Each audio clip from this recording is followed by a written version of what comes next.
So let's head into the webinar. And thank you all for coming. The webinar, as titled, is Zero Trust Data Access, the new standard for the remote workforce. We're the Edge Computing Association, and today we're kind of working with FileFlex on this, and Tom Ward's a VP of Marketing. And based on some of the information that Tom and I have been exchanging, I must admit I'm really looking forward. I think you'll find there's obviously some product stuff there, but there's an awful lot of really good data that Tom's put together for us. I'm Phil Bliss, the founder of the Edge Computing Association. I call myself a digital pioneer. I've been at the forefront of digital media development actually for the past 30 years.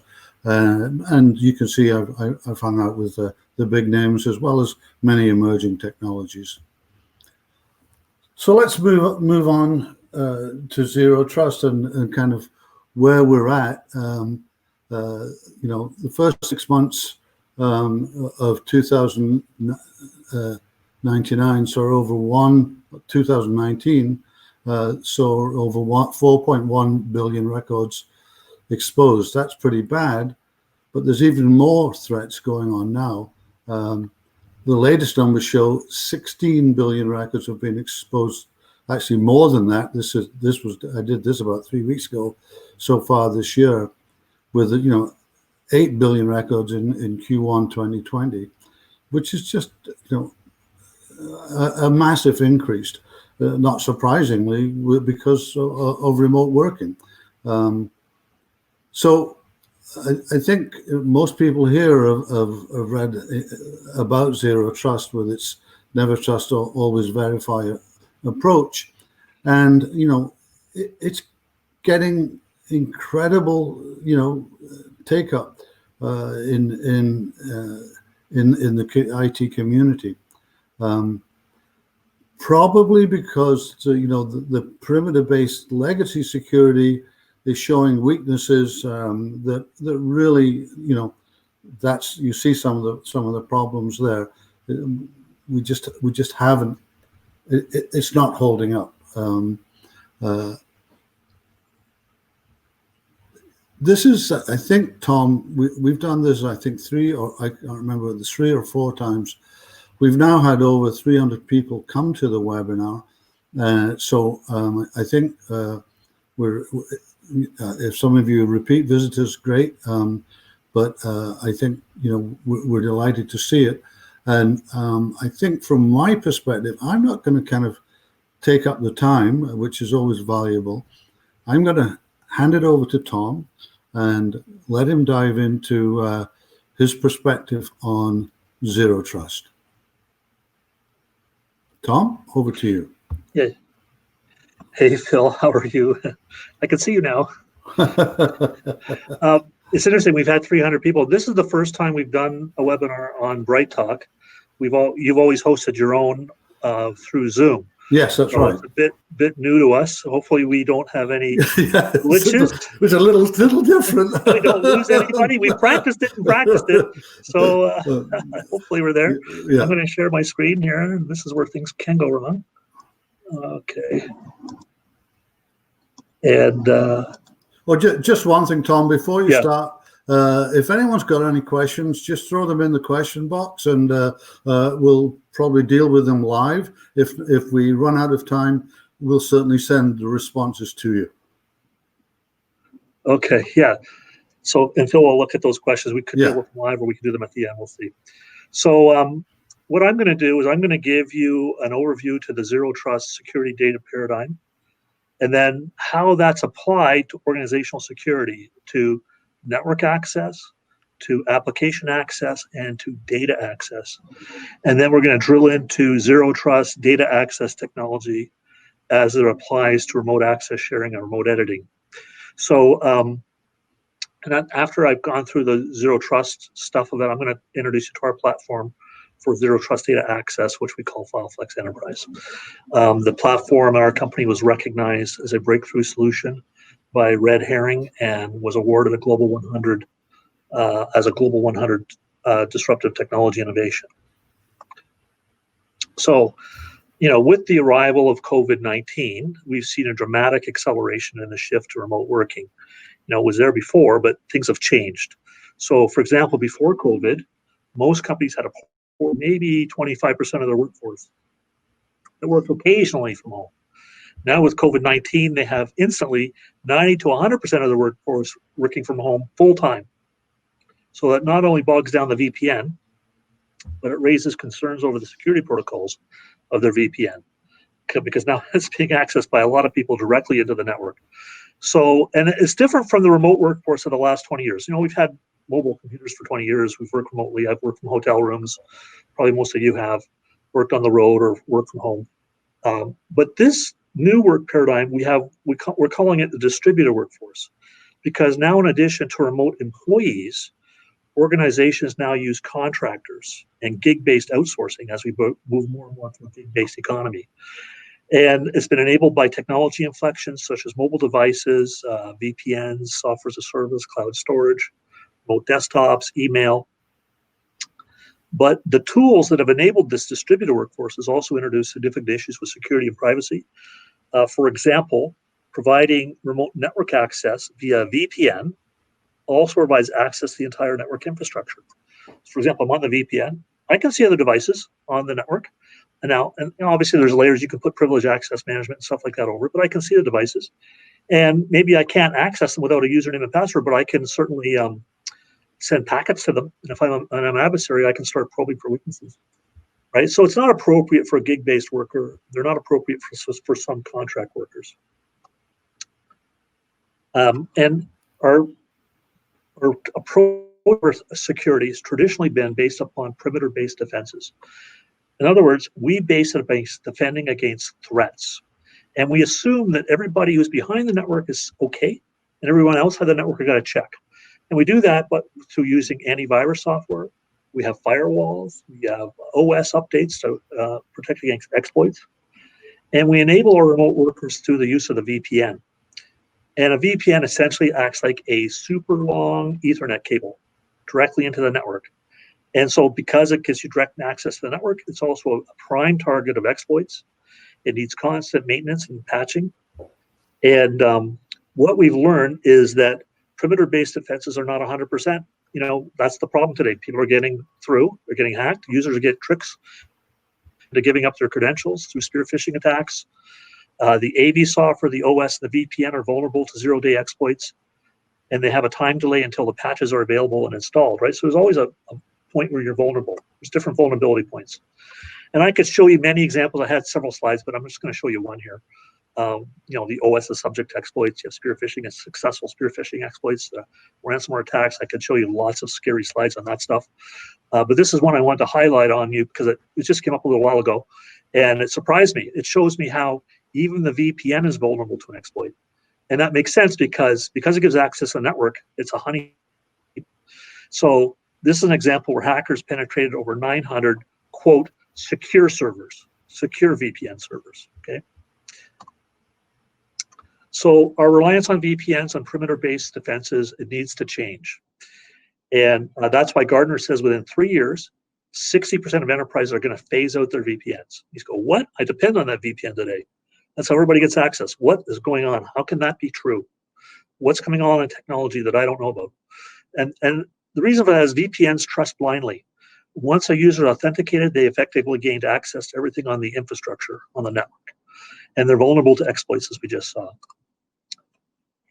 And the answer is going to be zero trust. I'm going to get into that in a minute, but it's a real thing. This isn't just a marketing presentation with slides from a vendor. It's something that real companies are asking about and are adopting. There's been a lot of noise about zero trust. It's become a buzzword, but at the same time, it is a real thing. And most companies have started their journey to zero trust by adopting tools, security tools like single sign-on, multi-factor authentication.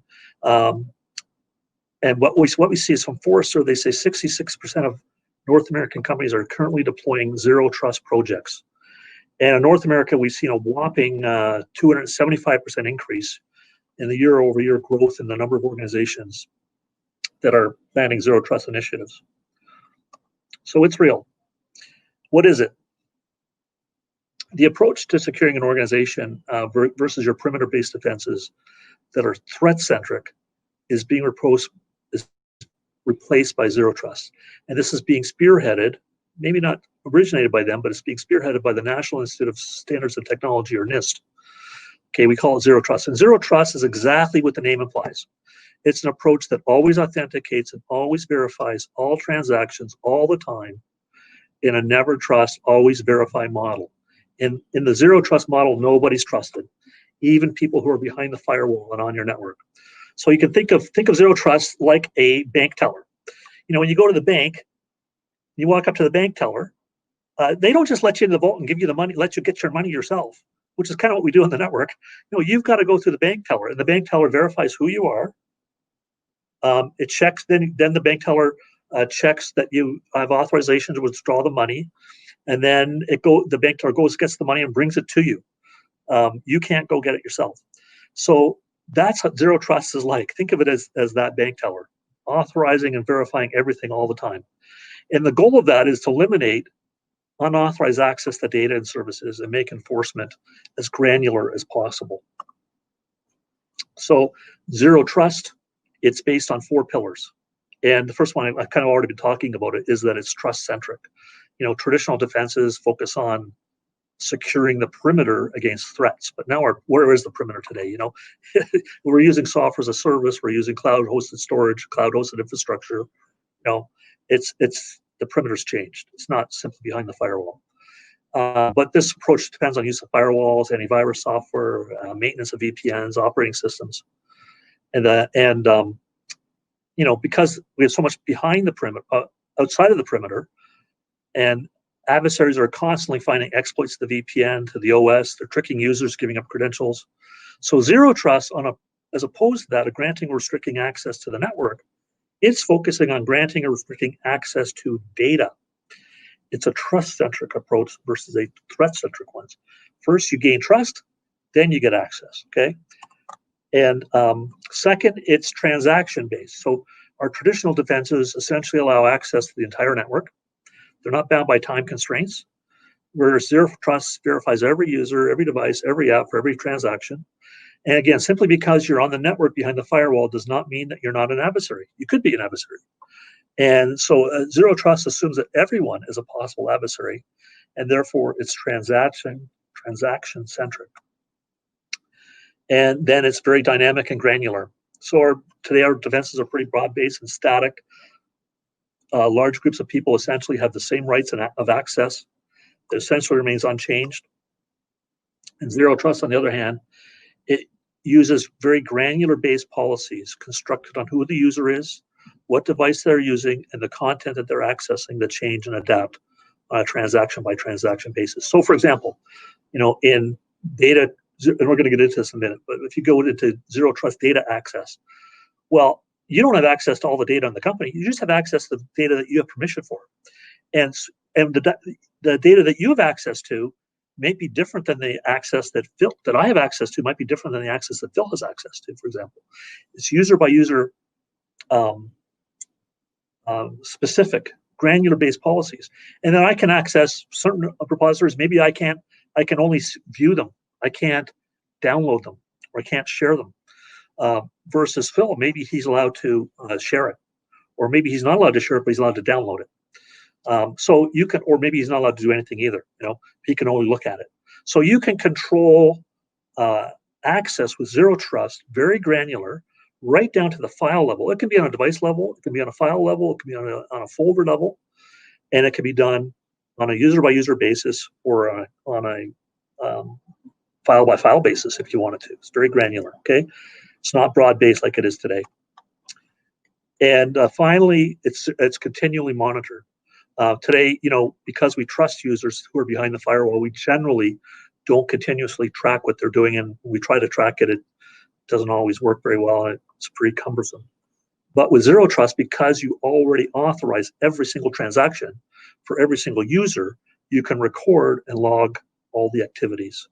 And that record can even be integrated into incident management software and aid in your management and investigations.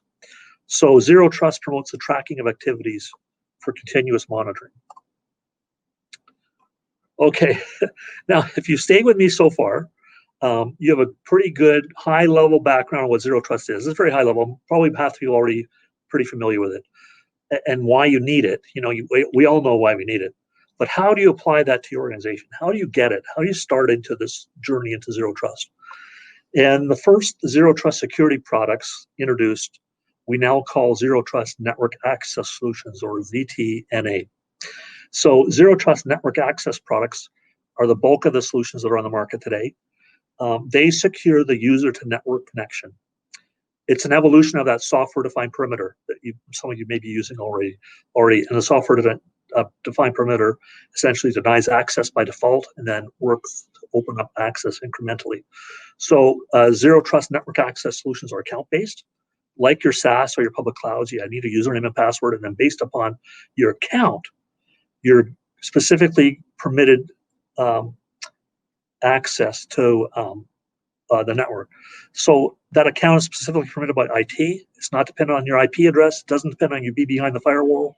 It's regardless of your location on your device. And so therefore, all access is contextual, making the internet the new corporate network. Zero trust network access is extended with zero trust application access. I just was on a webinar just a few minutes with a zero trust application access vendor. And a ZTAA products are essentially a micro-segmentation of a zero trust network access, where you create an end-to-end encrypted microtunnel to give you a secure connection between a user and an application. So the user opens up specific applications. Those applications might be behind the firewall, and they might be cloud applications, but they go through a zero trust authentication first. And so all users are untrusted, and application or access to the applications are only permitted via a broker, like that bank teller I was telling you about, after verification and authorization. Okay, and then we have zero trust data access. And that's essentially a micro-segmentation of zero trust application access. It's where end-to-end encrypted microtunnels secure a secure connection for remote access and sharing between a user and their data. Okay, so security is focusing on granting and restricting user access to data, to information, to storage. All attempts to access the data are untrusted, and access is only permitted via that broker after verification and authorization of every user and every access. So as opposed to cloud-based solutions that we use today, it takes file sharing and remote access to a whole new level. And that's because the Zero Trust platform secures access and sharing from the source locations and not necessarily a secondary server or secondary location or third party. And that includes on-site implementation of SharePoint. So eliminates the need to duplicate to a cloud server, even to external parties such as and extends even to third parties such as contractors and gig-based workers. So, data is that crown jewel of every organization. And it could be data about customers, like names and passwords. It could be data about intellectual property. It could be data around operations. And that data may not be worth anything to other people, but it's certainly worth a lot to you. And that's why you don't want ransomware to lock you out of your own data, right?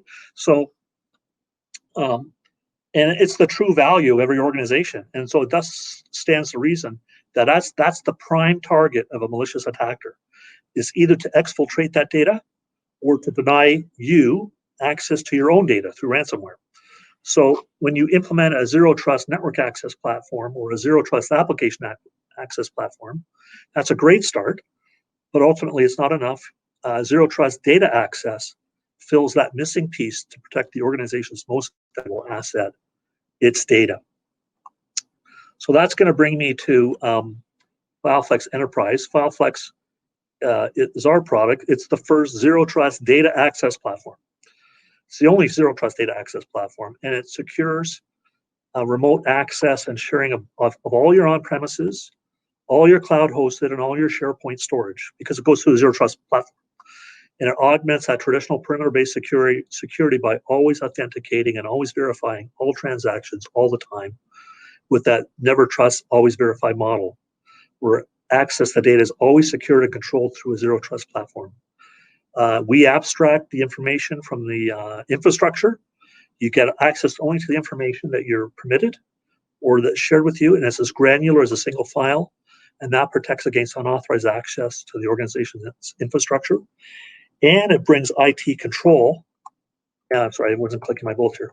Over the sharing over everything, and it allows you to create virtual data rooms, as many as you want. You can control the user permissions on a file by file or on a user by user basis, and it's a software only solution. So we use a set of secure processes to access and secure and transmit data. They include processes for user authentication, for secure data transmission, for accessing information, for protecting credentials. We use anonymous tokens. There's processes for request management and permission management. It also has a very robust security feature set that you would expect, such as AES 256 encrypted hybrid point-to-point communications, double encryption, PKI server, two-factor authentication, the option for Intel SGX silicon level hardware hardening, device authentication, single sign-on, virus scanning, AD integration, activity log, operation incident management. And we bring incredible IT control and data governance to your remote access and file sharing. Because zero trust, the control is unbelievable. So first of all, it integrates into all your existing tools, such as your single sign-on, your two-factor authentication, your Active Directory, your LDAP. But it provides tools for user management, such as you can add and delete users, you can set permission, you can manage the access control list, add storage repositories, things like that. And it allows you, IT, to have to assign storage to users on a device, drive, folder, even file level granularity, and it gives you very strong sharing permissions and management, whereas management it's all controlled by IT. For example, IT can allow access to confidential files, but they can never be shared. Okay, or they can allow access to files that can be shared, but they can only be shared in view-only mode. Nobody can download them. Or then they can allow full downloading and editing. Okay, or they can allow for creation of virtual data rooms. So IT can determine now, not the user. IT can determine who can share outside the company, who can add their own storage options, and what and how they can share it. Okay, and then everything is logged, and IT gets a complete log of all the activities, and they can export that activity for integration into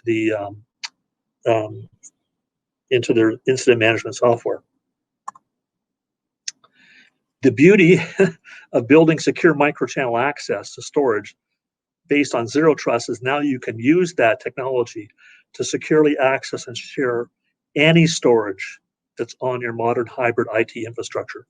So that includes all your on-premises storage, such as your servers, all your server attached storage, your direct attached storage, your network attached storage, all your PCs. It includes all your cloud hosted storage, such as Amazon S3, Azure, Google Cloud. It includes all your public clouds. If you want access, you can allow access. If they do access public clouds, by the way, it goes through the Zero Trust engine with complete auditing. Or it could be your enterprise public clouds or your private clouds. And it even includes your SharePoint storage. Even if you host your SharePoint on premises, and I know it's a big pain point for a lot of customers out there. They got SharePoint, it was free on premises, and then they find out they can't share unless they add external users or unless they create a second SharePoint site or something, some kind of jury rigging of the whole thing. It's almost impossible. So then they have to migrate either to the SharePoint online or, bring in a public cloud. So with zero trust data access with FileFlex, you can access and share even SharePoint storage over the internet without the need for a VPN, even on-premises SharePoint. Even to external parties without adding them as users or migrating your SharePoint over to a cloud-hosted version. It's a software-only solution. It runs from a VM. You can host it yourself, so there's never anything outside your firewall with the server. You don't have to buy any new storage. You don't have to buy any cloud storage. You can use all the storage you already own and paid for. You leverage your own storage. It's very simple and easy to deploy and manage. It's very easy to scale to thousands of users very cost effectively. There's no extensive training required. There's no upfront money. You just pay a low monthly user fee per user, so there's no cost creep. And because we leverage your own storage, we don't have to build a really expensive data center that we have to then charge back. We don't store anything. There's nothing stored on our servers at all. because you host your own servers, and so you host, you have all the, we don't have very much cost, so we can make it very cost effective. Here's an example of how one of our customers uses FileFlex for productivity gains. It's Land Design, and Land Design is an architectural landscape engineering and design group. They've got offices across the United States. Their staff had problems when they were on customer site of viewing and sharing large files, such as their AutoCAD, with their clients. So even with a VPN connection, the download and upload speeds were slow, and then that was an issue for them. So they love FileFlex because it's faster than the VPN, and they can view or show detailed drawings from source locations without downloading them first to their laptop, their smartphone, or their tablet. They loved it, love it. And then I want to just highlight to you that we're technology partners with Intel at the source code level, Microsoft at the development level. We're one of the top 5% of all Microsoft developers, HP and NEC. NEC's were integrated into their small business platform in Japan, which is across, it's well into 6 figures of locations. And we're in, and I forgot to mention Intel. We're a source code level partnership with Intel. One of the very few they actually give their source code to for integration.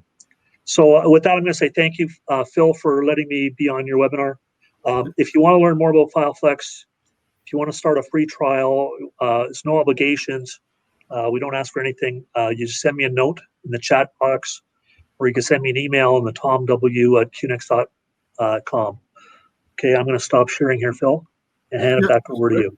That's fine. Thank you, Tom. That's really great. I found some of the data stuff really, really interesting. Oh, you're on mute. I think you're on mute. Oh, am I?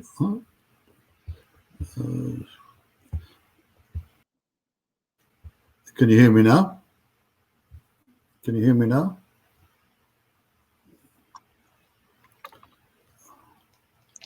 Okay, Phil, we can't hear you. Okay, can you finish off then? Okay. Okay, I'll wrap it up. We knew this was going to be an issue, even though we practiced today, Phil. Yeah. We practiced. Okay, so there you go. Leave us a note. Send me an email.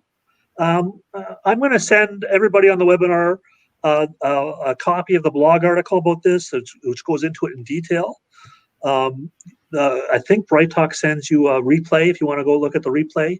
There's a bunch of other materials that we have about Zero Trust, different blog articles, different webinars that we've done before. I'm going to send that to everybody as well, and then I'll also send you an email that offers you a free trial if you want it. So you can wait for the emails and respond to them as well. It's another way you can get in touch with us. So with that, Phil, I don't know whether you can hear me now or not. I can't hear you. No. Bye, everybody. I was on another webinar and that same thing happened to me. Okay. So we're gonna end the talk here, and if you want, you can send us a note. Well, wait, look here. Everyone can hear me except you. Well, that's great, guys. Thank you very much. Oh, somebody's saying that they can hear Phil. Maybe it's just me. I can't hear you. Yeah. Thanks very much, guys. For those that hear me, for coming to the ECA webinar.